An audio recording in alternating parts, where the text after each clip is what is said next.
All things in the universe that are in accord with the divine design go back to goodness and truth.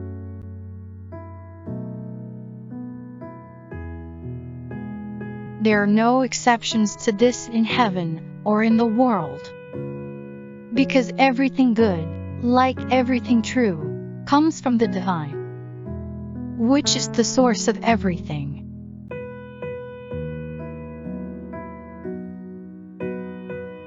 And the Word became flesh, and dwelt among us, and we saw his glory.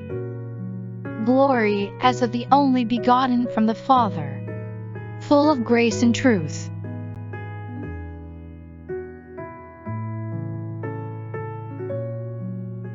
Nothing is more necessary for us than knowing what goodness is and what truth is, and how each focuses on the other, as well as how each becomes joined to the other.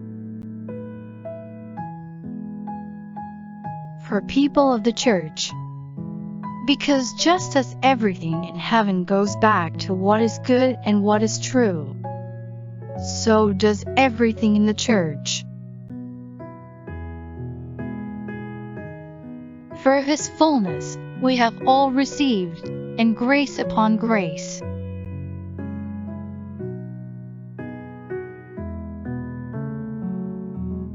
It is I who made the earth, and created man upon it. I stretched out the heavens with my hands, and I ordained all their host.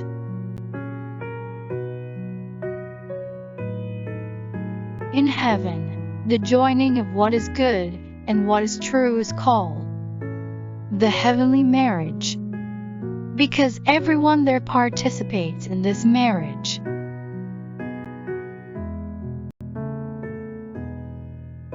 That is why heaven is compared to a marriage in the Word, and why the Lord is called the bridegroom and the husband, while heaven is called the bride and the wife, as is the Church.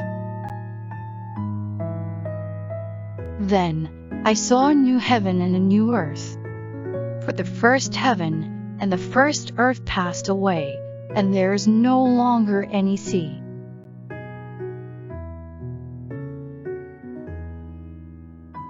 The reason heaven and the Church are so called is that the people there are receptive to the divine goodness that is present within truths.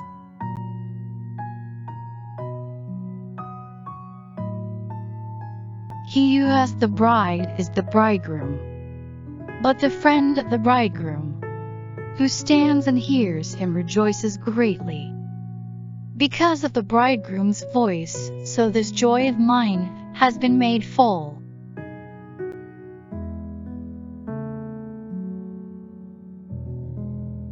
All the intelligence and wisdom that angels have comes from that marriage. The same goes for the intelligence and wisdom of people in the Church.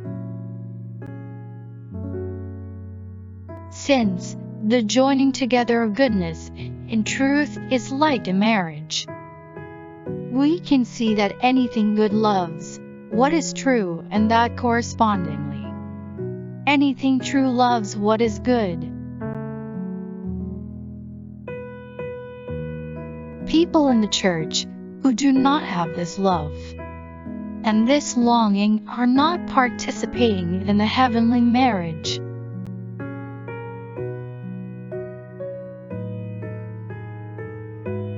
This means that the Church is not yet in them, because the joining together of goodness and truth is what makes the Church. Do not let kindness and truth leave you. Bind them around your neck. Write them on the tablet of your heart.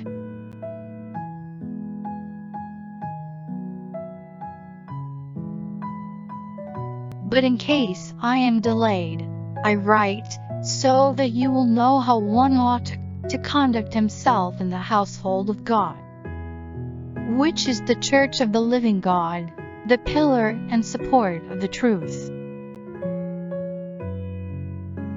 Goodness takes many forms. Basically, it can be spiritual or earthly. And these two types of goodness come together in what is genuinely good on the moral level.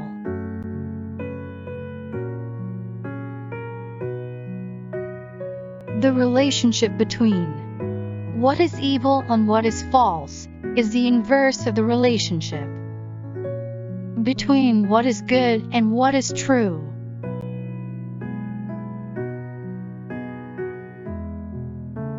Everything in the universe that is in accord with the divine design goes back to what is good and what is true. So everything that violates that design goes back to what is evil and what is false.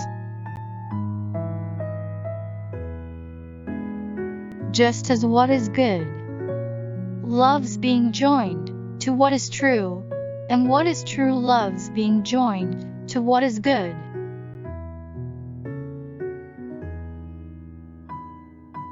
What is evil loves being joined to what is false, and what is false loves being joined to what is evil.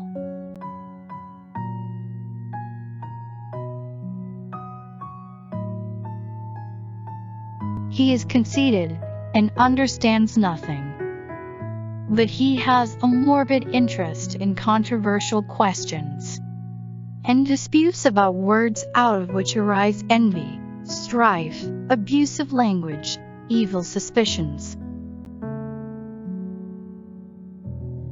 and constant friction between men of depraved mind and deprived of the truth, who suppose that godliness is a means of gain.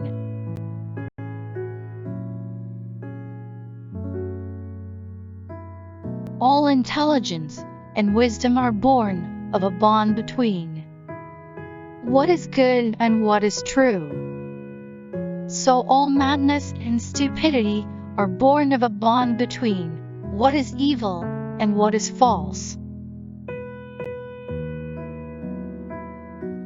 The bond between evil and falsity is called the hellish marriage. Evil and falsity are the opposite of goodness and truth, that nothing true can be joined to anything evil, and nothing good can be joined to any falsity arising from evil.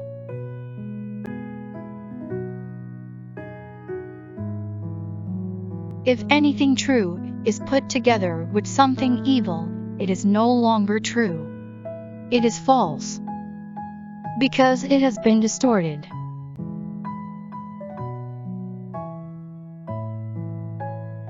A falsity that does not arise from evil, though, can be joined to goodness.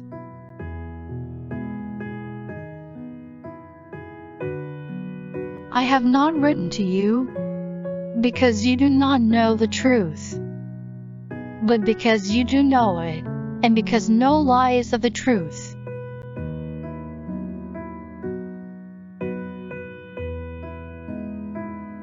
No one who is resolutely and habitually devoted to what is evil and what is false can know what is good and what is true, because such people believe that their evil is good and that their falsity is the truth.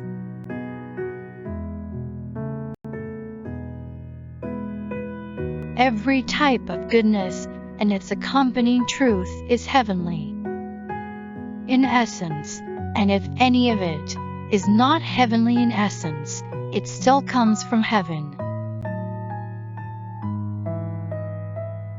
For they exchanged the truth of God for a lie, and worshipped and served the creature rather than the Creator, who is blessed forever. Amen.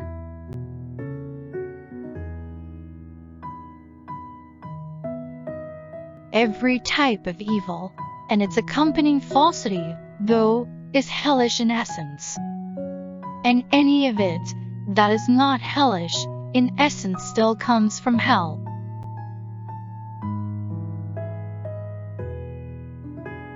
Everything heavenly is in the light, while everything hellish is in darkness.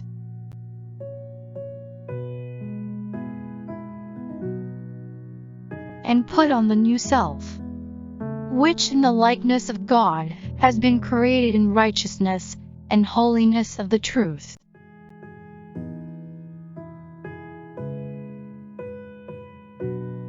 There are 4 kinds of people.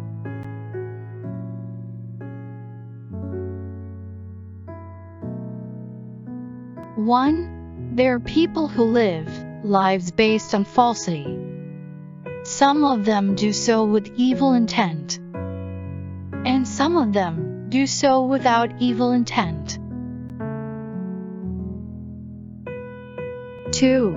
There are people who live lives based on truth, but lack good intent.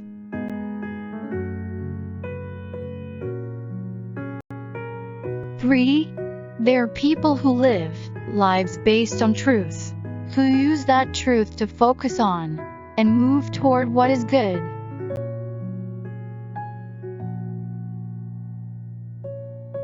4.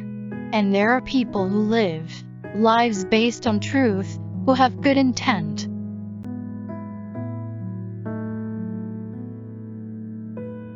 We are from God. He who knows God listens to us. He who is not from God does not listen to us. By this we know the spirit of truth and the spirit of error.